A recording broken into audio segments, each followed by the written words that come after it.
Kalau untuk dari aspek performance nih, spesifik ke performance, bakal ada perbedaan apa nih antara konser tunggalnya Malik sama biasa Malik manggung di mana-mana? Lu akan merasa kayak band tuh mesti sahabat banget men gitu. Hmm. Mungkin kalau band lo nggak terlalu jadi money machine. Kata orang banyak jadi musisi itu ada waktunya, paling 5 sampai 10 tahun. Makanya banyak orang gak nyaranin anaknya buat jadi musisi. Tapi buktinya masih banyak musisi di Indonesia, bahkan kita gak usah bicara di luar negeri ya, yang bisa berkarir nembus bahkan lebih dari 20 tahun. Lagunya masih tetap relevan, bukan cuman bandnya tetap ada ya, bahkan karyanya masih tetap relevan dan masih manggung di hadapan generasi baru yang mungkin waktu mereka dulu mulai ngeband orangnya bahkan belum lahir. Salah satunya adalah tamu gua hari ini, Malik and the Essentials. Langsung aja kita sambut nih. Mas Angga dari Malik. Yoi. Mas Angga apa kabar Mas?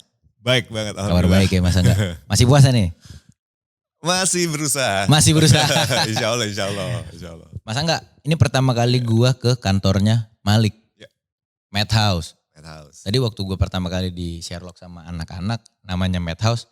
Gue pikir, wih kayak ini kantor-kantor band-band HC atau band-band punk kan nih namanya Mad kan. Ternyata gue baru mikir, Mad, oh iya Malik and the Essentials. Yeah. Tapi tadi katanya ada juga kepanjangannya Music, Art, And design. Design. Yeah.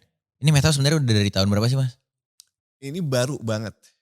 Tahun ini kita masuk. Ini berarti gedung baru jadi juga? Baru jadi. Tahun ini? Tahun ini. Sebelumnya kita di dekat sini juga, tapi bentuknya ruko. Oke, kebayang. Ya. Terus kita pikir butuh yang space yang lebih gede nih. Betul. Karena kegiatan kita juga makin banyak. Betul. Akhirnya kita sebelum pandemi kita beli tanahnya. Akhirnya setelah pandemi kita pindah ke sini. Ini beli tanahnya pakai uang kas band nih. Uang kas band, benar. Uang kas band kan? Every penny-nya itu kita ambil dari tiap minggu kita ngeband, iklan-iklan yang kita dapat, benar-benar dari musik. Jadi nggak ada bantuan, let's say, gue juga bisnis cabe gitu, nggak ada gitu. Si Lale bisnis mobil, jual beli mobil, nggak ada. Jadi benar-benar kasnya Malik sini. Dan beneran maksud gue tadi yang dalam artian kasnya band, lo pribadi juga nggak lagi yang chip-in uangnya Angga lagi nih gitu, beneran Enggak. Ini uangnya Malik. Uangnya Malik. Uang kas band bro. Mantap ya. Iya. Uang kas band lo mungkin bulan ini cuma cepet gocap. Tapi kalau lo konsisten 20 tahun, bisa bikin ginian. Selalu, sabar makanya kalau ngeband tuh. Karena banyak menurut gue akhirnya orang nggak sabar kali Mas ya bisa gue bilang. Kalau menurut lo sendiri gimana Mas? Ngelihat lo 20 tahun nih sekarang udah bermusik kan. Ya. Pasti banyak temen lo yang dulu mulainya bareng. Mungkin ada yang sampai sekarang masih. Ada yang juga mungkin bahkan gak nyampe lo 10 tahun juga udah berhenti. Dan akhirnya kan jatuh kepada isu yang sering dibahas sama orang, privilege.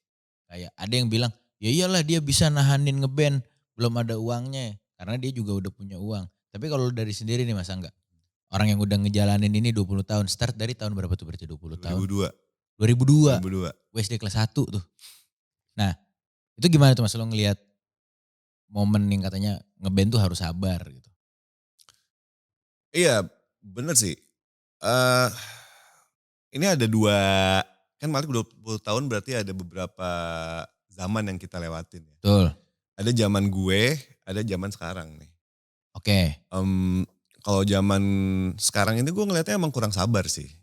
Kurang sabar karena mungkin zamannya nggak mengharuskan kita untuk sabar kali ya. Tantangannya justru di situ sih kalau anak zaman sekarang. Karena cepat banget nih. Perjalanannya tuh cepet banget, bisa dibilang lo sukses atau gagal tuh kayak judgementnya cepet banget. Tuh. Cuman kalau zaman gue dulu justru kebalikannya, dengan bangganya, gue udah di musik udah 20 tahun gitu. Anak sekarang mungkin ngapain lo 20 tahun di musik gitu, bisa aja kayak gitu kan. Benar. Nah tapi balik ke Malik sih kalau gue rasa basicnya kita emang hidup di sini. Kita hidup di musik, jadi kita melakukan apapun itu untuk musik ini. Perihal awalnya kita emang cinta sama musik ini, passion sama musik ini, itu pastinya gitu. Cuman ibaratnya bread and butter kita tuh emang di musik. Jadi kita usahain dalam keadaan apapun. Kita gak bisa bilang 20 tahun ini semuanya indah kan. Betul. Contoh yang paling dekat pandemi kemarin gitu kan. Bisa aja kita bisnis yang lain, bisa aja. Tapi kita tetap fokus di musik gitu. Dan alhasil, alhamdulillah selamat sekarang. Alhamdulillah. Alhamdulillah. Itu cuman satu bagian kecil perjalanan kita untuk sampai 20 tahun. Ya, pada akhirnya gue nanya kan sama orang-orang ini gitu. Lo cari nafkahnya di mana nih? Gitu. Di musik atau enggak? Mungkin mereka bilang iya, tapi pada prakteknya mungkin enggak. Gitu.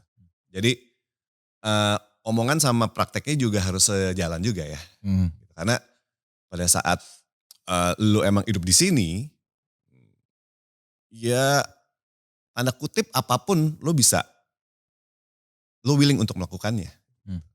Dan semua anak di Malik ini temen-temennya, itu gue rasa hidupnya emang di musik. Di musik, benar. Dan itu terbukti ya. Gitu terbukti. Musik. Momen apa tuh Mas yang bikin Mas Angga waktu itu ngerasa, udah Malik nih ya. gitu. Jadi 2002 itu kan lahirnya Malik. Ya.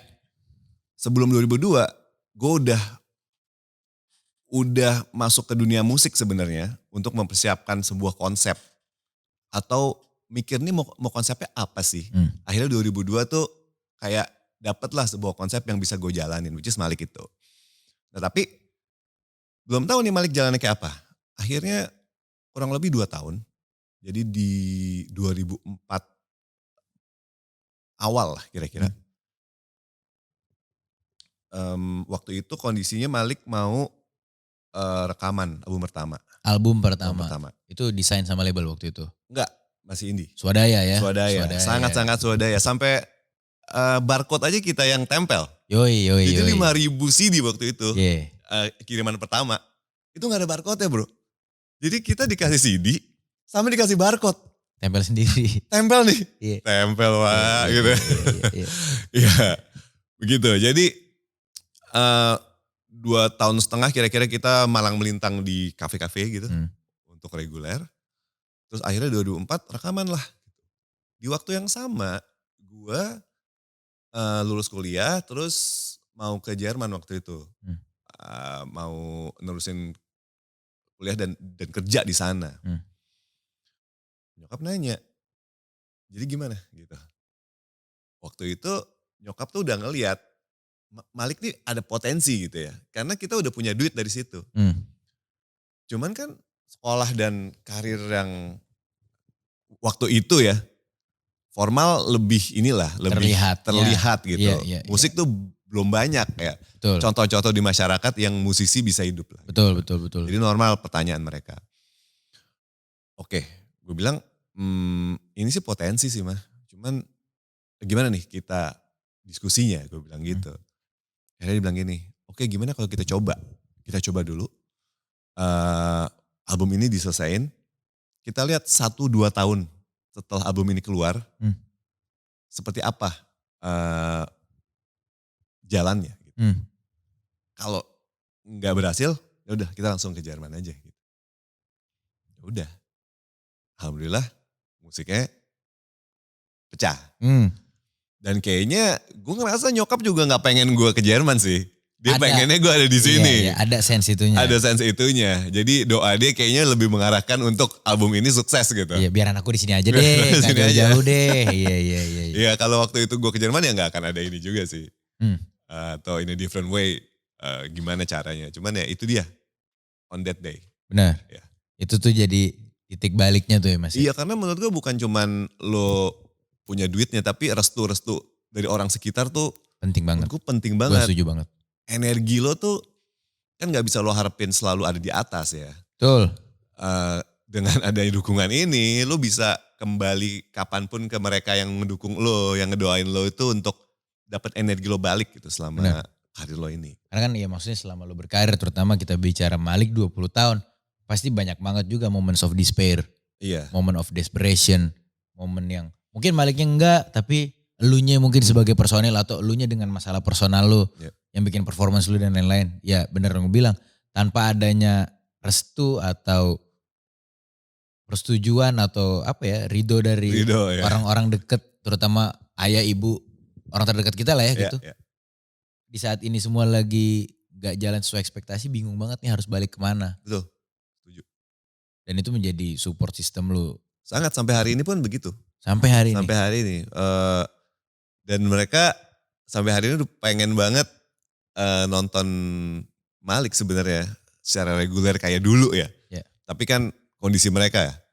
Jadi kalau mereka pengen nonton nih, even itu tempatnya susah, gue usahain banget mereka bisa hadir ya. Dan dengan duduk dengan nyaman, dengan Dengan segala macam nyaman. lah ya. Iya, jadi mereka tuh pengen lihat aja gimana sih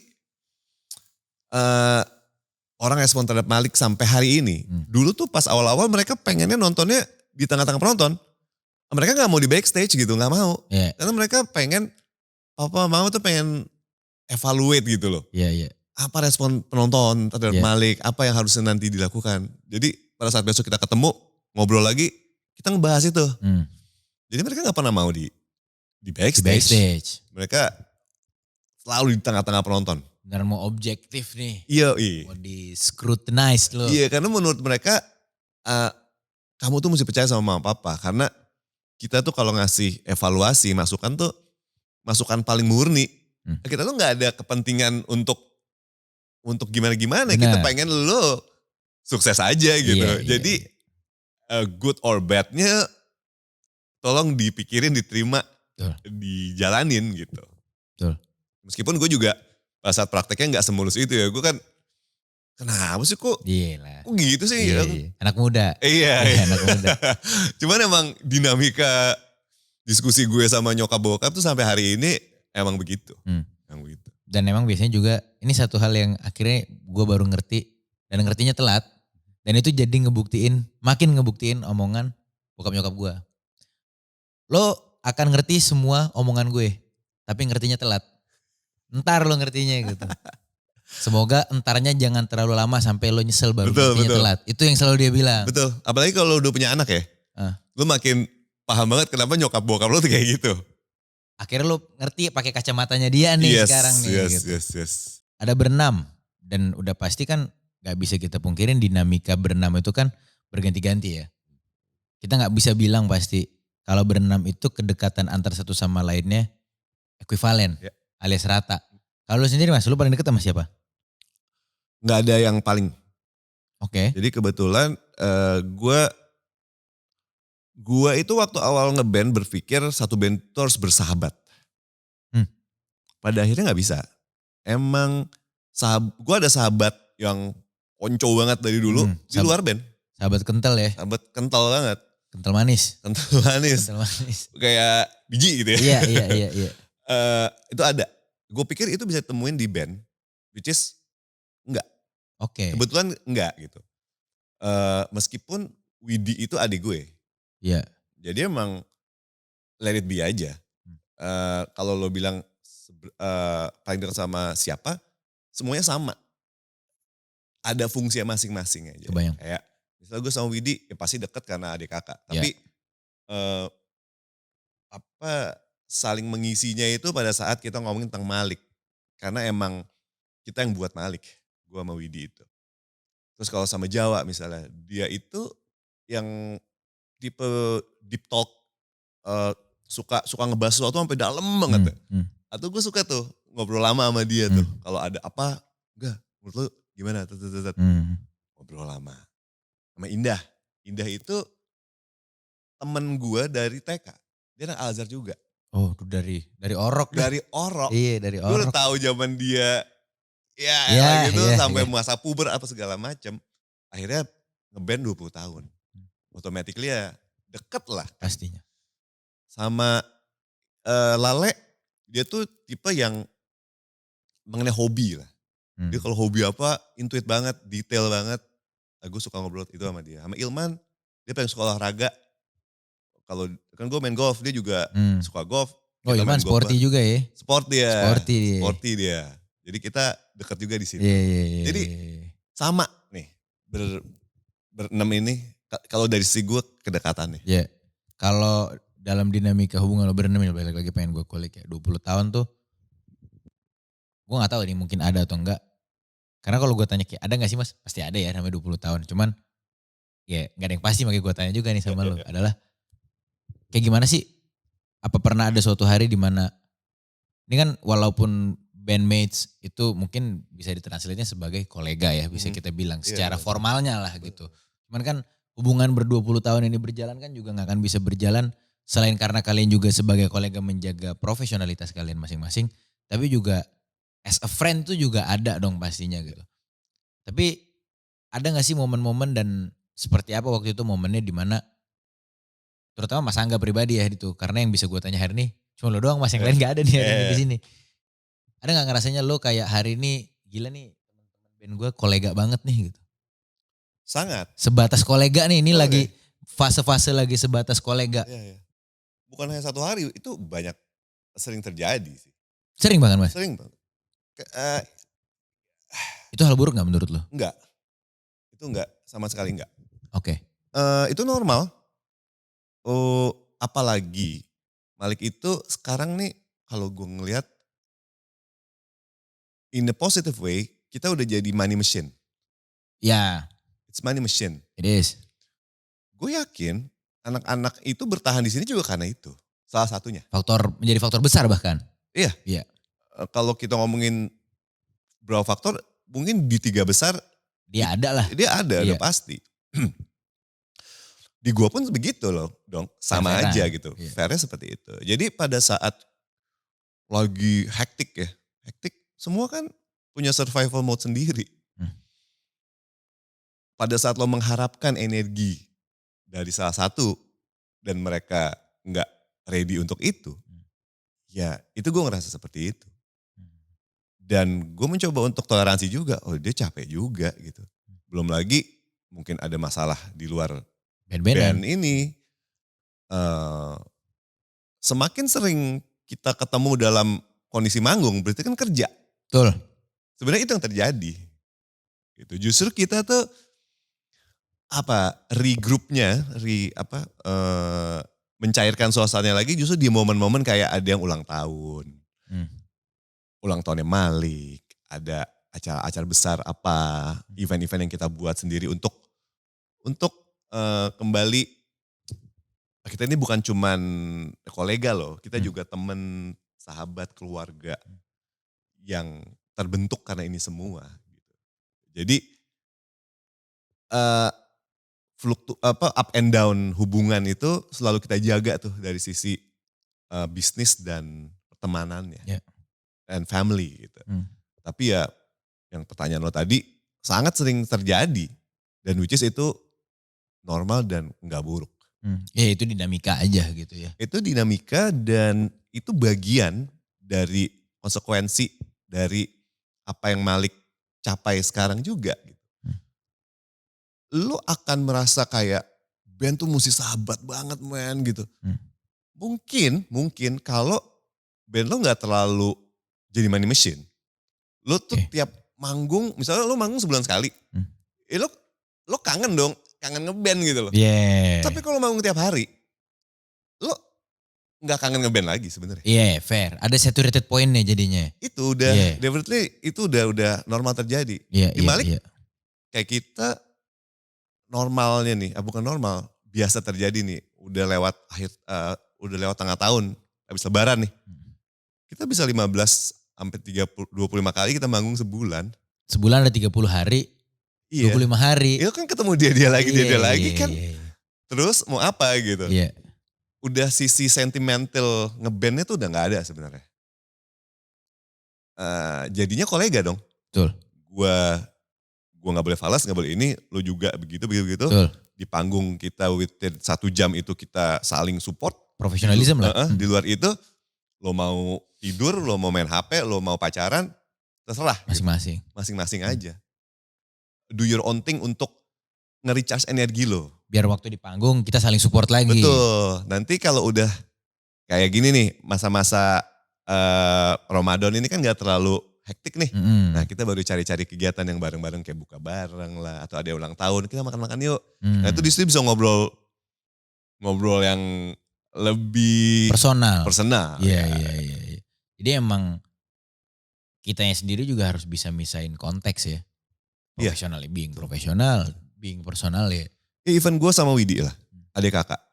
Itu sangat rentan untuk clash sebenarnya kan. Gue kakaknya, dia adiknya, lu mesti ini dong sama kakak. Gini. Tapi kan kalau udah ngomongin bisnis udah nggak begitu. Betul. Terus bisa juga kalau lagi sibuk udah nggak cukup waktu atau nggak sempet untuk mikirin ini kakak gue atau adik gue lagi bete atau lagi apa kali. Nggak sempet gitu. Emang udah begitu sih. Daya pahit, manis, asem, asin. Ya. Ya semua lo rasain lah. Makanya pada akhirnya akumulasinya adalah kesimpulannya biasanya kita taruh bahwa semua demi kepentingan bersama. Itu kan proven. Betul. Setelah berapa lama tuh proven semua yang kita lakuin tuh akhirnya tiap orang tuh ngelihat oh iya emang dia ngelakuin itu untuk kita gitu. Dia nggak ada yang perfect juga di sini untuk menyenangkan semuanya dari sebuah sisi, enggak juga. Tapi at the end ini untuk kebaikan kita semua dari sisi bisnis maupun pertemanan. Yoi. Halo semuanya, kalau lo terhibur dan suka sama konten-konten Volix, lo bisa terus dukung Volix dengan cara subscribe channel ini. Karena dengan lo subscribe kita bisa terus berkembang dan gaji gua juga akan terus berkembang. Jadi langsung aja subscribe di sini ya. Ini gue masih nungguin di sini. Nah, dadah, thank you ya. Mas Angga nih kalau khusus buat Mas Angganya nih as a vokalis di Malik 20 tahun. Kan biasa kalau vokalis tuh terutama di layar kaca ya gitu masih kita bilang industrinya. Kita gak bicara lagi konteksnya kancah musik. Ini balik ke poin yang tadi sebelum pernah gue tanyain tadi tuh Mas. Kan gue bilang tadi Malik tuh yang gak neko-neko kasarnya. Itu dalam artian dalam kacamata selebritas gitu loh tadi maksud gue aspek berbicaranya. Kayak lo tuh stay true ya udah musik aja gitu. Gak yang juga jadinya apa ya gue bilang ya centil menjadi image selebritas. Kan gue susah ngejelasinnya tapi semoga Mas Angga nangkep nih gitu maksudnya. Tapi itu kan tadi lo ceritain kan di fase awal lo tadi karena kondisi dan segala macam juga yang ada kesempatannya juga nggak ada gitu dan lain-lain gitu. Lo nggak terpapar sama probabilitas seperti itu. Tapi di saat Malik tadi sudah mulai berumur, sudah semakin banyak achievement, semakin luas audiens, secara finansial juga semakin oke. Dorongan untuk menjadi apa ya? Selebritas dalam tanda kutip tadi tuh sekuat apa sih Mas? Terutama buat lu vokalis gitu kan biasa kan kayak beyond cuman jadi vokalis gitu loh Mas. Yang kayak dia tuh beneran seleb banget gitu. Itu tuh seperti apa sih Mas godaannya untuk nyeleb atau untuk enggak nyeleb atau gitu-gituannya lah tuh gue kepo tuh di lu yang udah ngejalanin musik 20 tahun. Gue kalau gue ngeliat cuma dua ya. Pertama pribadinya. Sama sama lingkungan. Nah kalau dari Malik, gue bisa menilai karena gue ada di sini gitu ya. Orangnya sih, emang tanda kutip males untuk keluar gitu. Mungkin bahasa introvert kali ya. Jadi kita nggak terlalu appetite kita tuh nggak di situ. Nggak mamprang gitu ya. Enggak gitu. Kayak contoh misalnya diundang ke red carpet gitu. Kita males banget ke sana. Kebayang. Untuk di award apa ada red carpetnya. Kan biasanya mungkin kalau yang emang appetite di situ, ya dia akan di hire stylist apa segala macam untuk momen itu. Dan itu pun tidak salah juga ya. Gak salah. Kita ngerasa, ngapain sih gitu. Terus di sosial media. Kalau lo lihat anak-anak Malik sosial media, lo lihat followernya aja. Dikit banget kan. Untuk Malik ya gitu. Maliknya aja, itu menurut gue gak banyak. Malik and Essentialsnya aja. Gimana anak-anaknya. Jadi at the end emang orangnya sih. kita mau hire siapapun, pasti kebentur sama orangnya. Hmm. Ya, udah. Semua balik ke personality Personality. dan preferensi masing-masing. Iya. Dan balik lagi juga buat yang nonton ya, dari tadi kita ceritain yang ini dan itu dua-duanya juga gak ada yang salah. Gak ada yang salah, emang lo kan appetite lo, passion lo kan gak bisa diatur ya. Benar. Banyak orang yang bilang gue pengen jadi musisi, tapi sebenarnya lo pengen jadi selebriti. Which is gak apa-apa dong. Iya. Itu cara dia survive di hidup gitu. Kalau gue emang gak mau kali ya, Gak ngincer lah gak gitu bisa ngincer dibilang gitu ya. loh. Berarti kalau abis manggung langsung pulang aja deh gitu. Yeah, Instead yeah, of yeah. lo menikmati situasi di venue, di sana untuk hangout, untuk yeah. kayak gitu. Itu balik lagi cuman sesimpel preferensi personal. Personalnya. Dan tapi ya terlepas satu dan lain hal, yang akhirnya ngebuat gua look up ke Malik and the Essentials sebagai unit musik tuh beneran porsi lu ada di sini sampai hari ini, bertahan selama ini ya because the music speaks louder than the other things. Ya mungkin ada beberapa musisi yang juga gua ngefans banget, tapi gua gak begitu suka musiknya, gua malah lebih suka personanya misalnya. Iya. Ada juga gitu. Cuman one of the great things about you guys menurut gua adalah itu tadi, lu beneran ada dan exist sampai hari ini solely beneran musik nih gitu. Ya, thank you banget atas penghargaannya. Kita juga beruntung ya, punya member-member yang mendukung untuk hal itu. Jadi member aslinya kan gue berempat, gue Widi, Indah, Jawa. Ya. Tiba-tiba setelah Malik berumur 8 tahun, masuk Lale, gitaris. Ternyata dia jago buat lagu juga, tapi pendiam juga. Gitu. Jadi musiknya Malik berkembang lagi tuh. Yang tadi kita mungkin udah agak jenuh dengan chord-chordnya, melodi-melodi, masuk Lale, tek, berubah lagi. 4 tahun kemudian, Ilman masuk. Ternyata dia juga kayak begitu. Nah. Ilman masuk, berubah lagi. Di tengah-tengah Ilman masuk, ada Lin. Berubah lagi. Nah itu aja menurut gue, faktor keberuntungannya ada banget di situnya. Jadi kita emang dikelilingi ya. Di Malik ini emang banyak orang kreatif. Instead of yang lebih ke arah selebriti sih. Kita sih pengen sebenarnya gimana sih cara naikin follower. Beli apa? Cuman kalau udah ngobrol sama orang lu mesti ini, mesti. Aduh enggak ya kayaknya. Iya. Ya akhirnya lu act the way you act as always gitu. Iya. Natural aja, ngikutin ya suratan takdir ya bisa gue bilang. Bener, dan karena emang lu di situ, jadi surrounding lu tuh mengarah ke sana kan. Ya.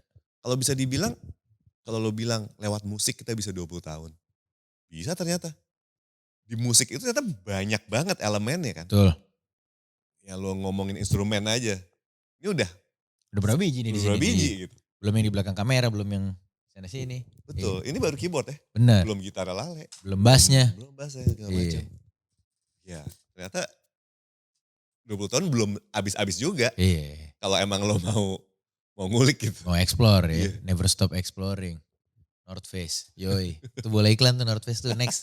Hari ini gratis, besok bayar ya. Mas, ntar lagi kan Malik mau konser 20 tahun. Ya. Itu gimana tuh konser 20 tahun dari kacamata Mas Angga sendiri? Itu konser tunggal kan berarti? Konser tunggal pertama. Bahkan. Sebelumnya acara orang. Hajatan orang. Betul. Ini hajatan lo sendiri nih. Ya. Jual tiket sendiri berarti. Betul. Untungnya buat sendiri juga. Pasti, itu udah pasti. Rewardnya lebih gede, tapi kan risknya juga lebih gede. Betul. Itu udah pasti. Gimana rasanya Mas Angga sebagai lo nih gitu, menyikapi konser 20 tahun yang bentar lagi akan datang. Bentar lagi kan bulan Mei ya? Bulan Mei. Tanggal? Bulan lagi. 14. Nah iya bentar lagi banget. Seneng. Gue anggap ini fase baru lagi ya. Kenapa fase? Padahal ini biasa aja, konser tuh biasa. Cuman kita akhirnya memutuskan untuk konser, itu pemikirannya gila. Gila tuh dalam arti kata kita ngelihat buat apa sih konser gitu. Mungkin buat apanya itu karena tadi kita ngobrol panjang lebar mengenai pribadi kita, keadaan lingkungan bisnis kita. Mungkin membuat kita merasa konser tuh nggak perlu. Padahal kita ditawarin konser tuh dari sejak kita umur 10 tahun. 10 tahun Malik, 15 tahun Malik, 17 tahun Malik. Gak ada tuh. Gak ada satupun konser. Sampai 20 tahun ini Sampai baru. ada 20 tahun konser. Akhirnya kita menemukan alasan kenapa kita butuh konser. Alasannya pertama kita ingin mendekatkan diri kepada fans, pendengar yang selama ini ternyata udah 20 tahun mereka Bertumbuh bersama Malik. Dan yang udah tua menginfluence bawahnya Yang untuk bawahnya. kita kan itu mesti kita syukuri gitu. Betul. Mesti kita hargai dan mesti kita ini terus bina terus. Betul. Karena kita kan pengen main musik masih lama. Kita masih mungkin bisa 10-20 tahun lagi kalau masih orang mau undang kita. Bener, masih ada rezekinya. Iya, kalau kita ngelihat Kahitna itu umurnya dua kali umur kita loh. 40 ya. 40. Iya. Berarti kan belum ada apa-apanya kita di sini kan. Berarti 20 tahun lagi kita masih harus membina ini. Jadi mendekatkan diri sama fans. Kedua ya bisnis. Kombinasi antara ini nih menurut kita tercapai nih di konser ini gitu. Jadi kita rasa konser ini jadi bisa dibilang momentum di mana kita bisa ngasih lihat ke orang-orang Malik sekarang seperti apa. Sesuai dengan konsepnya itu future past. Jadi kita nggak mau jadi konser nostalgia juga. Kita pengen orang ngelihat apa yang terjadi sama kita adalah pas lo datang ke konser nanti, apa yang akan terjadi nantinya adalah lo bisa di konser itu juga gitu. Kita bisa pede bilang itu karena kita berkembang bukan cuma dari musik aja. Tapi dari musik, dari bisnis, dan dari pribadi kita udah siap untuk kita udah secure, udah berdamai juga dengan apa yang udah terjadi selama ini. Dan kita siap untuk menjalani for another 20 years ke depan. Yoi, gitu. For another time, for another decade. Dari sisi musiknya, dari bisnisnya maupun dari pribadinya. Gitu. Kalau untuk dari aspek performance nih, spesifik ke performance, bakal ada perbedaan apa nih antara konser tunggalnya Malik sama biasa Malik manggung di mana-mana? Performance ya, kalau tadi kan lebih dari all around tadi ya. Yeah. Itu sebenarnya yang kita pikirin ya. Ngapain nih gitu. Akhirnya kita nanya ke orang-orang. Kan biasa kalau musisi tuh kita takutnya tuh terlalu into sama musiknya gitu. Kayak menurut kita keren, menurut orang jadinya aneh. Bisa ribet gitu kan. Iya. Akhirnya kita tanya-tanya, kayaknya nih, semoga aplikasinya sesuai ya dengan apa yang gue bilang ya. Amin. Kita pengen mendekatkan diri ke pendengar lewat konser tersebut. Contoh, misalnya lagu Dia. Nanti kita akan banyak interaksi di sana. Sehingga mungkin bahasanya sisi humanisnya Malik di situ keluar banget. Akan dirasakan sama orang-orang. Harapannya Malik bukan cuma di Spotify aja. Tapi bisa masuk ke relung-relung jiwa lo, alam bawah sadar lo. Bahwa Malik tuh udah menjadi bagian kehidupan lo selama ini. Dengan kita lebih reaching out ke pendengar. Ngelihat misalnya salah-salahnya gue nyanyi. Atau keringet-keringetnya Lale main gitar yang tadinya dia pikir dia cakep banget gitu. Ternyata dia emang biasa aja musisi yang main gitar aja. Gue juga bisa ngelakuin itu. Gue juga bisa nyanyi kayak Angga. Gue juga bisa main drum kayak Widi. Justru itu yang mau kita kasih lihat ke teman-teman nanti pada saat konser. Banyak interaksinya dalam arti kata bukan hanya games-games gitu ya. Tapi ayo kita being a host. lu datang ke konser kita, ke rumah kita. Ayo nikmatin karya Malik tuh dengan cara kita. Gue hosting lo lah dengan cara Malik seperti apa. Bayang banget. Itu sih yang jadi tantangannya. Being humanis di depan pendengar kita. Pendengar lo gitu. Dimana mereka semua udah punya ekspektasi image atau ekspektasi apapun. Iya. Lo sekarang tunjukin nih only human. Orang aja nih gue nih gitu. Iya. Inilah Malik yang selama ini lo dengerin. Gitu. Iya. Karena kita akan ngasih ilustrasi juga gimana kayak misalnya lagu itu tercipta. Bego-begonya lagu itu tercipta gitu. Terus bego-begonya gimana kita berkoreografi. Gimana kerennya kita perform. Itu juga harus ada gitu, harus seimbang gitu. Karena kita akan buat ini di satu sisi humanisnya kayak kesalahan-kesalahannya, tapi pada saat sesuatu yang keren itu akan kita highlight gila-gilaan. Jadi tensionnya tuh menurut kita harus ke-capture. Karena banyak berbagai macam kesempatan. Misalnya kita tampil di TV gitu ya. Ada bagian-bagian yang harusnya kita, ini harusnya di-capture sama TV di sini. Sama kamera. Sama kamera. Enggak ke-capture. Apalagi live ya, orang kan lewat-lewat gitu aja. Nah di sini kita pengen kasih informasi itu. Nah itu dia itu. Berarti analogi simple itu ibarat, kayak gue nih hari ini ketemu sama lu Mas. Kita ketemu di luar, kita ngobrol. Sama suatu hari misalnya lu ketemu sama gue undang ke rumah gue, atau lu ngundang gue ke rumah lu, itu kan beda pasti ya. Yes, betul. Beneran sebuah intimacy yang sangat jauh bedanya gitu. Iya. Karena setelah gue lihat-lihat nih, pada saat kita mau jual tiket, kita kan nggak tahu ya akan sold out atau enggak gitu. Ya. Kita sebenarnya agak nggak terlalu optimis gitu. Serius? Iya. Orang sih bilang sold out. Apa? Doanya mah tetap sold out. Udah sold out. Oh udah sold out ya. Kemarin kita jual 2 jam sold out. Sold out. Padahal waktu itu kita sold out gak ya? Orang-orang sekitar sold out lah Malik. Masa sih gitu? Pas sold out gue langsung berpikir ya. Kok bisa sold out sih? Perasaan follower kita gak banyak-banyak amat. Terus gak heboh-heboh gimana. Ternyata pas gue perhatiin. Orang-orang yang tiket war. Yang komen. Itu tuh adalah orang di sekitar kita banget. Di sekitar gue nih. Temen-temen gue. Even itu misalnya koleganya Malik. Yang kita biasa ketemu meeting. Ternyata dia tiket war juga. Either itu dia atau anaknya. Teman-teman main golf gue yang biasa gue ketemu gak pernah ngomongin Malik.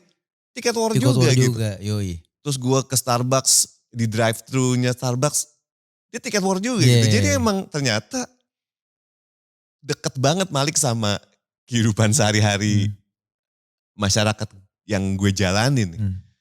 Ya, itu yang buat gue miss. Yoi, 20 tahun Mas ya. Gila. Kayak apa ntar nih konsernya nih tanggal 14 nih. Dan di tanggal 15 itu juga ntar langsung ulang tahun yang ke 21 tahun. Jadi konser itu sekaligus merayakan era dekade sebelumnya. Yes. Dan menyambut dekade yang baru. Yoi. Gue wish a very good luck for the concert pastinya. Thank you. Dan lo semua, gue yakin nih yang nonton banyak banget yang udah megang tiket nih Mas. Atau yang gak kedapat tiket juga. Atau gak kedapat tiket juga ada nih Mas. Sampai hari ini banyak yang DM gue. Tiket dong, tiket dong. Iya, dipikir gue punya tiket kali ya. Iya, lu juga gawe. Iya. Nah selanjutnya ini gue mau masuk ke segmen terakhir dari obrolan kita hari ini. Ini pertanyaan bukan dari kita tapi dari followersnya Volix. Oke. Jadi sebelum kita ngelakuin sesi podcast ini kita selalu ngebuka question box nih di Instagram. Dan buat mereka tanyain langsung ke Malik nih. Kebetulan kalau di sini langsung ke Mas Angga. Nah pertanyaannya adalah apa yang harus dilakuin sebelum manggung? Punya ritual khusus gak? Tidur, nomor 1. Istirahat cukup berarti? Istirahat cukup. Terus relax. Lu gak boleh tense. Caranya lu bisa ngobrol atau lu main game.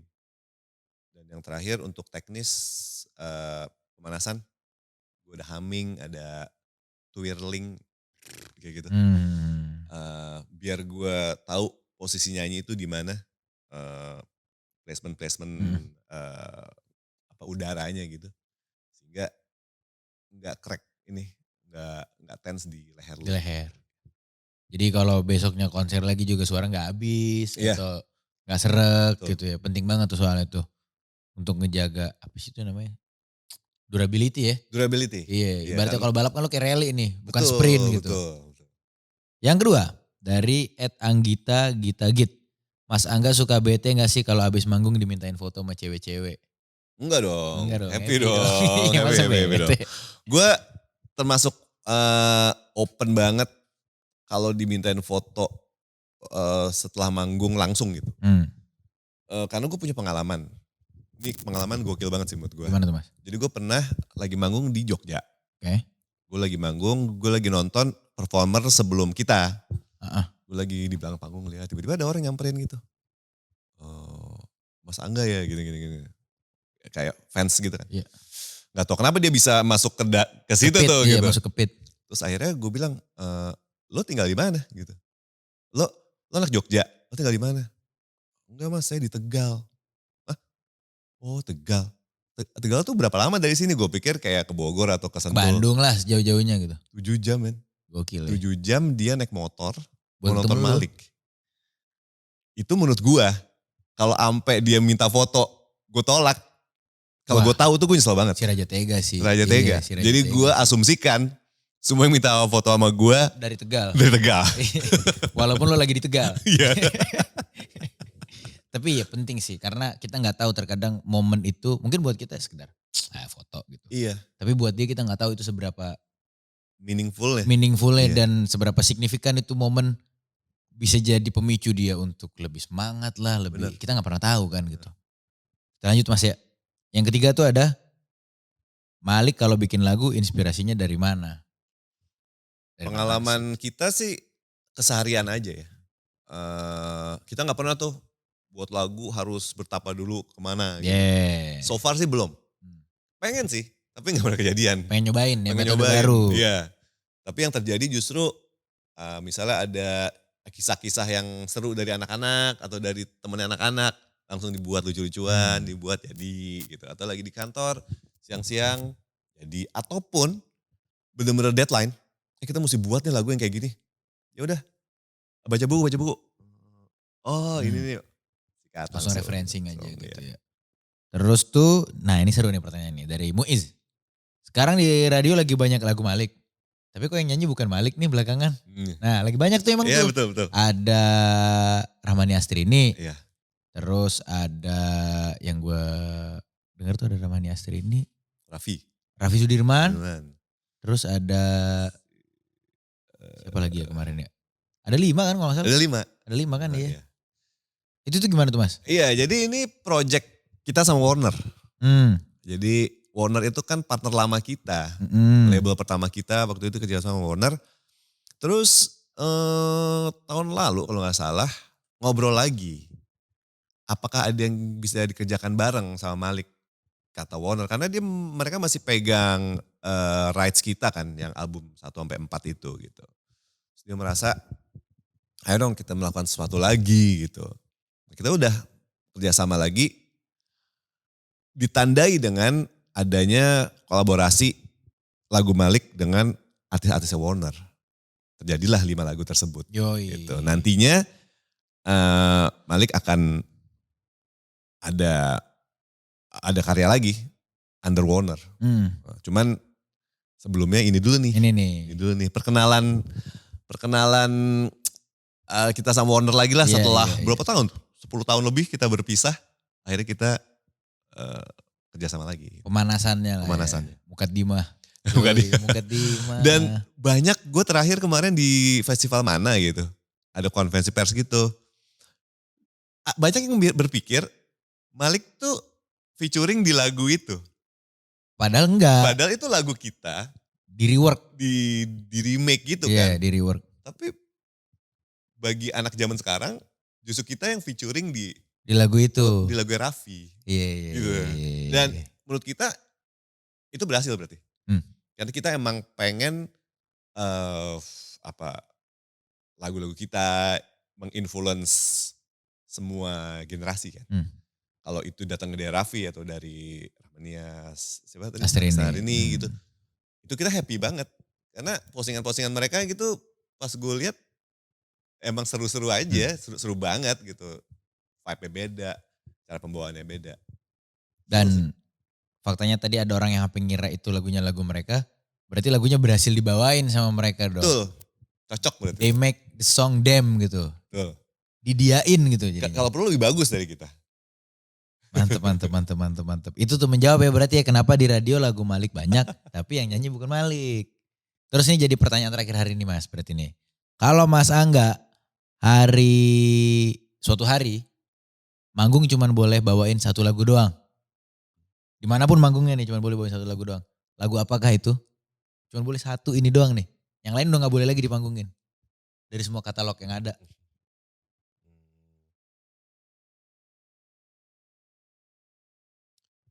Senja Teduh Pelita deh.